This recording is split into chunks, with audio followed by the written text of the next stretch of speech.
বাঙালি জাতীয়তাবাদের সবচেয়ে বড় সমস্যা গত 15 বছর আমরা যেটা দেখেছি সেটা হচ্ছে কি দি আদারিং। দি আদারিং হচ্ছে কি এরকম যে একটা খুব ছোট গ্রুপের মানুষ, শেখ হাসিনা এর ধরনের একটা দুর্বৃত্ত পরায়ণ একটা গ্রুপ অফ পিপল যারা সার্বক্ষণিকভাবে মিথ্যা কথা বলেছে।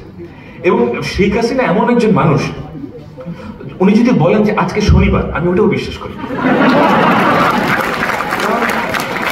আমি আসলেই মনে করি না যে উনি ওনার অন্তত পক্ষে শেষ 15 বছরের জীবনে, মানে অর্থাৎ লাস্ট 15 ইয়ার্স, উনি কোনো একটা দিন একটাও মিথ্যা কথা বলেন না।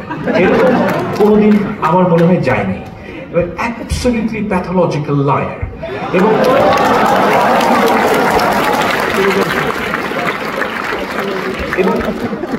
যেই সত্যটা হচ্ছে কি একদম আমাদের সামনে উদ্ভাসিত, সেটা হচ্ছে কি যে বাঙালি জাতীয়তাবাদের যে পলিটিক্যাল বয়ান, সেটা বিভিন্ন কারণে প্রবলেম্যাটিক।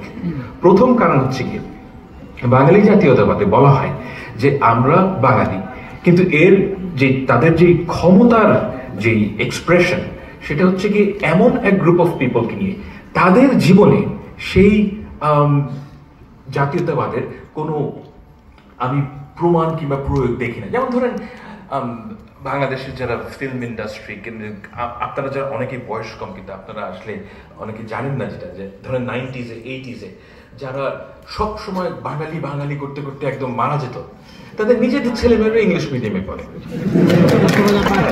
এবং তাদের ছেলেমেয়েরা পড়াশোনা শেষ করলে তাদেরকে বিদেশে পাঠিয়ে দেওয়া হচ্ছে। এবং তাদের কথা হচ্ছে, এবং যারা বাঙালি নন, অর্থাৎ ধরেন বিএনপি, জামাত ইসলামী, যা দাঁড়ি ঢুকে আছে, তাদের মানে এদেরকে তো তারা স্বয়ই বাঙালি মনে করেন না, তাই না? এই গ্রুপ অফ পিপলের মানে কোনো অধিকার নেই, তা এই গ্রুপ অফ পিপলকে যা ইচ্ছা তাই করা যায়। সব আমি ধর্ম আনতে চাই না এখানে, but I get your point and you right. এখন এই যে আদারিং এর কারণে কি হয়েছে যে সমাজে অ্যাকচুয়ালি যে বাঙালি জাতীয়তাবাদ যা করতে চেয়েছিল, অর্থাৎ সমাজের মানুষকে একাট্টা করা, সেটা করতে ব্যর্থ হয়েছে এবং বাঙালি জাতীয়তাবাদ ফেল করেছে। এটা হচ্ছে reality. As a political movement it has failed.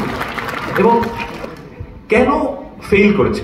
কারণ দেখেন, এই যে আমি আপনাকে প্রথমেই বললাম যে মানুষের সাথে মানুষের সদ্ভাব, এই সদ্ভাব, এই ভালোবাসা, এই সম্প্রীতির জন্য কিছু ভ্যালুজ লাগে। সেই ভ্যালুজের মধ্যে আমি সবসময় সবাইকে বলি, দেখেন আপনি কেমন মানুষ, আমি এটা কখনোই আপনার ডিগ্রি দিয়ে মাপি না। এবং এই ভ্যালুজগুলো বাঙালি জাতীয়তাবাদ ধারণ করতে পারে না, ধারণ করতে পারে না দেখে এই অ্যাজ এ পলিটিক্যাল মুভমেন্ট এটা ফেল করেছে।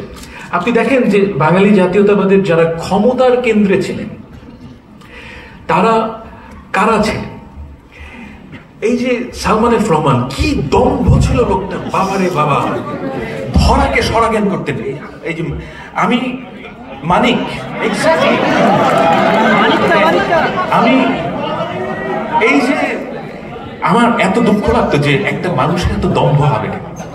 এবং আমি ব্যক্তিগতভাবে খুব একেবারে হিংস্র মানুষ না, কিন্তু সালমান এফ রহমান যখন অপদস্থ হন আমি এর মধ্যে শান্তি খুঁজে পেয়েছি।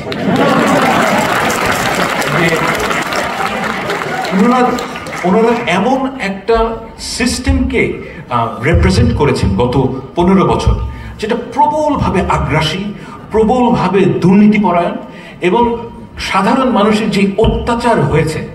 আমি দেখেন, আমি রাজনৈতিক পরিবারের একজন মানুষ, তা আমি অনেক খবর পাই যে কি কার কি হয়েছে না হয়েছে, আমি অনেকের সাথে কথাও বলি।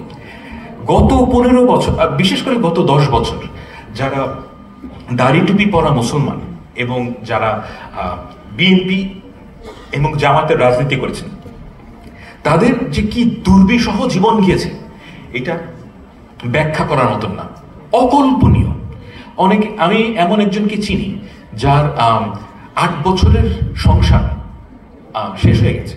তার ওয়াইফ তাকে ডিভোর্স করেছেন, কারণ যে তার সাথে সংসার করা সম্ভব না, কারণ সে তার দেশের বাড়িতে যেতে পারেন না। তিনি ঢাকায় উবার চালাতেন এবং এই ঘটনা ঘটেছে কিন্তু 10 বছর জুড়ে। তো একজন মানুষ যার সংসার হারাতে হয়েছে, কত লোককে যে জেলে যেতে হয়েছে, কত মানে অকল্পনীয়। আমার আলমগীর সাহেব উনি জেল থেকে বেরিয়ে কাঁদছিলেন, আমার ফোনে কথা হচ্ছে, উনি কেঁদে ফেলেছেন। কারণ জেলে গেলে উনি দেখতে পান যে বিএনপির অন্য নেতাদের মানে অন্য কর্মীদের কি অবস্থা। এক একজনের কাহিনী আপনি শুনলে চোখে পানি ধরে রাখতে পারবেন না। এবং এই যে অত্যাচার, এই অত্যাচার হয়েছে কি কারণে? কারণ একটা ক্লাস সৃষ্টি হয়েছে বাংলাদেশে যারা নিজেদেরকে বাঙালি, আওয়ামী মনে করত, এবং এই মনে করা থেকে তাদের কিন্তু অপরকে অত্যাচার করার যে জাস্টিফিকেশন তৈরি হয়েছে। এবং সেটাই হচ্ছে সবচাইতে ভয়ঙ্কর জিনিস, যে এই জাস্টিফিকেশনের কারণে আমরা এই নিজের দেশের মানুষদের মধ্যে একটা আলাদা গ্রুপ অফ ক্লাস, একটা প্লেবস তৈরি হয়েছে, সো টু স্পিক।